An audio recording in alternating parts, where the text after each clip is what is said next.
విశాఖ సికింద్రాబాద్ మార్గంలో అత్యంత ఆదరణ పొందిన వందే భారత్ రైలుకు ఏలూరు రైల్వే స్టేషన్లో హాల్ట్ ఇచ్చారు. ప్రయాణికుల నుంచి వచ్చిన విజ్ఞప్తి మేరకు ఈ నిర్ణయం తీసుకున్నారు. ఈ నెల 25 నుంచి ఏలూరు రైల్వే స్టేషన్లో వందే భారత్ రైలు 1 నిమిషం పాటు ఆగనుంది. సికింద్రాబాద్ నుంచి బయలుదేరనున్న వందే భారత్ రైలు ఉదయం 9:49 ఏలూరు రైల్వే స్టేషన్కు చేరుకోనుంది.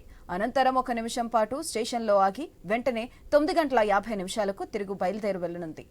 అలాగే విశాఖ నుంచి సికింద్రాబాద్ వెళ్లే మార్గంలో సాయంత్రం 5:56 ఏలూరు రైల్వే స్టేషన్కు రానున్న వందే భారత్ రైలు 1 నిమిషం పాటు ఆగి మళ్లీ 5:55 బయలుదేరి వెళ్లనుంది.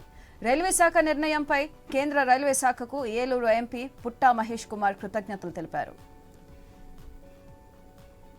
25వ తారీఖు నుంచి వందే భారత్ స్టాప్ ఓవర్ మన ఏలూరులో కూడా ఉండబోతుంది. ఇది ఏలూరు ప్రజలకి ఎంతో అడ్వాంటేజ్. ఈ పర్మిషన్ ఇచ్చిన రైల్వే మినిస్టర్ గారికి, ప్రైమ్ మినిస్టర్ గారికి, అలాగే చంద్రబాబు నాయుడు గారికి, లోకేష్ గారికి, పవన్ కళ్యాణ్ గారికి, ప్రతి ఒక్కరికి ఈ పర్మిషన్ ఇచ్చిన ప్రతి ఒక్కరికి నమస్కారాలు ఏలూరు తరఫున. ఇవాళ